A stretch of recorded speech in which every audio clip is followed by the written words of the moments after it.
सोपं नसतं सहनशील आणि समजदार होणं, कारण ते स्वभावातून नाही, स्वतःच्या आतल्या आवाजांना गप्प बसवून घडतं.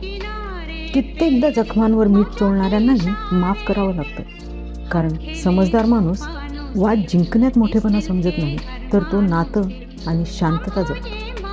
त्यालाही बोलायचं असतं, ओरडायचं असतं, पण जाणीवपूर्वक शांतता निवडतो. स्वतःच्या भावना बाजूला ठेवून इतरांसाठी समजूतदारपणा पांघरतो. तो आतून मोडतो पण सावरतो, कारण त्यालाही माहीत असतं आपल्यामुळे कुणीतरी सुखी होत आहे. पण दुर्दैव असं की हे कुणाच्याही लक्षात येत नाही, कारण सहनशील माणूस आपल्या जखमांची जाहिरात करत नाही. जास्त सहन करणारा माणूस कमजोर नसतो, तो आतून खूप मजबूत घडत गेलेला असतो. पण त्या शांततेमागची किंमत कुणीच समजत नाही. म्हणून सहनशीलता सोडायची नसते, फक्त तिला सीमा द्यायची असते. कारण समजूतदारपणा म्हणजे स्वतःला विसरून जाणं नाही, तर स्वतःला जपूनही इतरांना समजून घेणं असतं.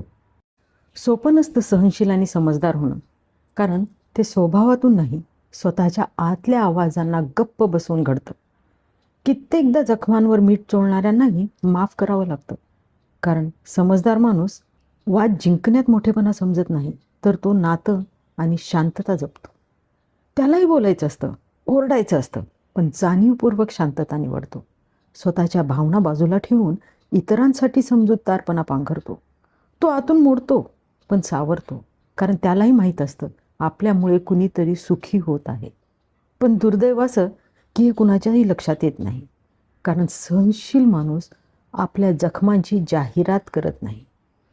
जास्त सहन करणारा माणूस कमजोर नसतो, तो आतून खूप मजबूत घडत गेलेला असतो.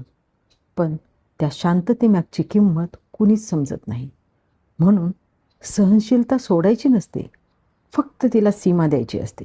कारण समजूतदारपणा म्हणजे स्वतःला विसरून जाणं नाही, तर स्वतःला जपूनही इतरांना समजून घेणं असतं.